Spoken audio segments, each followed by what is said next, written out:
Fala pessoal, inscreva-se no canal, deixe o seu like neste vídeo. Eu estou aqui com a camisa do Equador, né? Seleção que eu acho que vai dar um caldo aí nessa Copa do Mundo.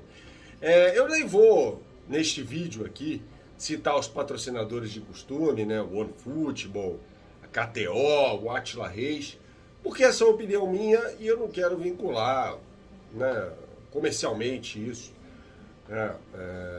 Vincular nenhuma empresa, nada é minha opinião e eu quero que seja assim, neste vídeo particularmente, tá?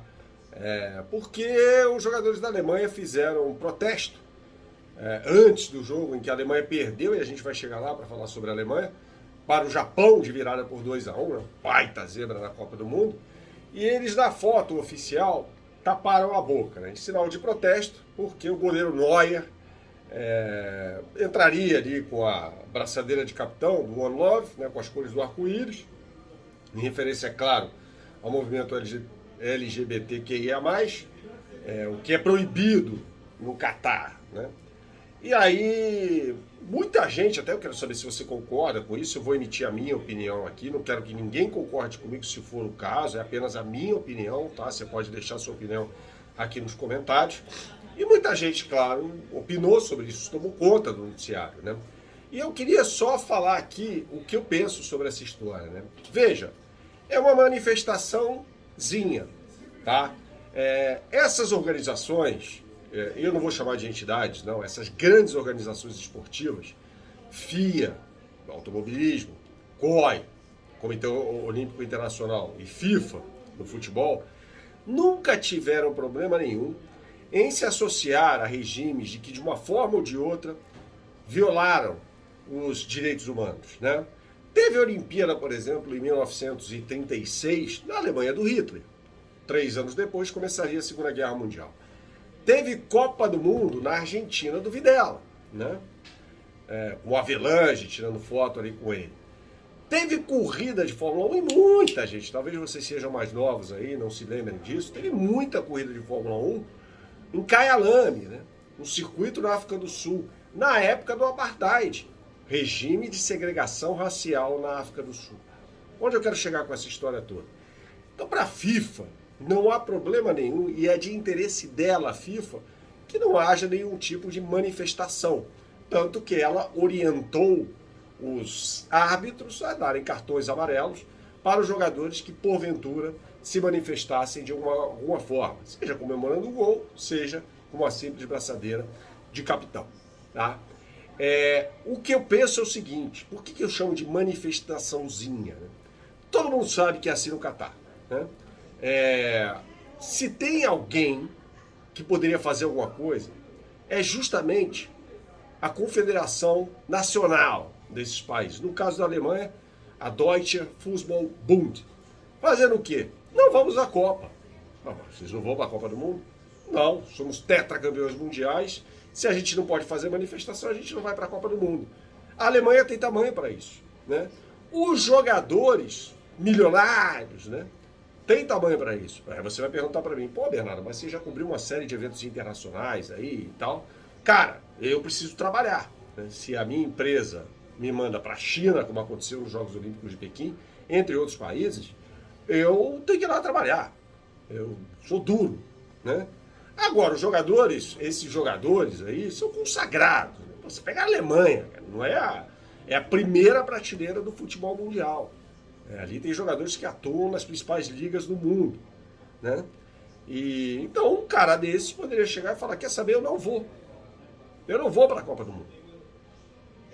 Eu me lembro de um cara que fez isso, e até hoje não se sabe exatamente se foi esse o motivo, que foi o Johan Cruyff, na Copa de 78 na Argentina, em protesto contra a ditadura. Ele falou, não vou para a Copa do Mundo, né? Tem gente que fala, e a gente nunca vai saber a verdade, porque o Cruyff já morreu, que fala que não, foi por causa de um acordo comercial com a Federação Holandesa, tal. Ele tinha o patrocínio de uma marca, a Puma, e a Federação da Adidas, né? Tanto que, reparem nisso, nas fotos do Cruyff na Copa de 74, a camisa dele é a única que tem 2 listas só, não as 3 da Adidas, conforme usaram os outros jogadores das outras seleções. Então, outro exemplo, sem entrar no mérito aqui de determinada corrente política, a União Soviética, em 1973, se recusou a jogar no Chile uma partida de Copa do Mundo, de repescagem de Copa do Mundo, em 1973, como eu disse, era repescagem para a Copa de 74, porque era contra o golpe de La Moneda lá, né, que derrubou Salvador Allende em 11 de setembro daquele ano. Então os soviéticos chegaram e falaram, não vamos jogar lá no Chile. O Chile venceu por WO e avançou a Copa do Mundo de 1974. Nos Jogos Olímpicos de 1968, no México, 2 atletas norte-americanos, não me lembro o nome do primeiro, se quer o sobrenome Smith. O outro é o João Carlos, né? Primeiro e terceiro colocados, respectivamente, acho que na prova dos 200 metros rasos. Eles, em protesto contra o aumento, né, da cultura racista em alguns estados norte-americanos, levantaram os punhos, uma luva, em alusão ao movimento dos Panteras Negras. E o australiano que ficou em segundo lugar, não me lembro o nome dele, e não vou recorrer ao Google aqui para não fazer picaretagem. Ele também colocou o broche daquele movimento, dos caras, né? E foi suspenso pela Federação Australiana de Atletismo. Não pôde participar mais de nenhuma competição internacional de atletismo, porque ele se posicionou contra aquilo tudo. A Dinamarca, nessa Copa do Mundo, se recusa a exibir, você pode reparar nos jogos da Dinamarca, o seu distintivo da federação é a marca do patrocinador de material esportivo, né? Você pode ver que o uniforme da Dinamarca tem lá o distintivo e tem lá o patrocinador na mesma cor do uniforme, então você não consegue ver direito, né? Seja na camisa vermelha, com a qual enfrentou a Tunísia, ou na camisa branca, né? A Dinamarca ainda não jogou, pelo menos até o momento da gravação deste vídeo. Legal, é uma forma de se posicionar contra, mas isso vai mudar a situação?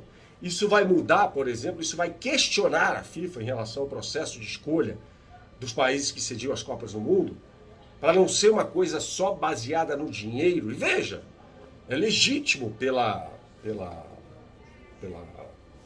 lei de mercado, né, você se comprometer a construir estádios, hotéis, isso movimenta a economia e tal. O que é ilegal e imoral é alguns dirigentes receberem por fora para escolherem ou votarem em determinada candidatura.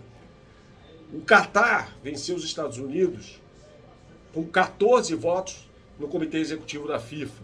Isso em 2010, quando o Catar foi escolhido como sede do Mundial de 2022. Maioria desses 14 caras aí estão fora da FIFA. Ou foram suspensos ou foram banidos. Isso diz muito sobre a escolha do Catar como sede da Copa do Mundo de 2022. Você gostou desse vídeo? Deixe seu like aqui. Inscreva-se no canal. Um abraço.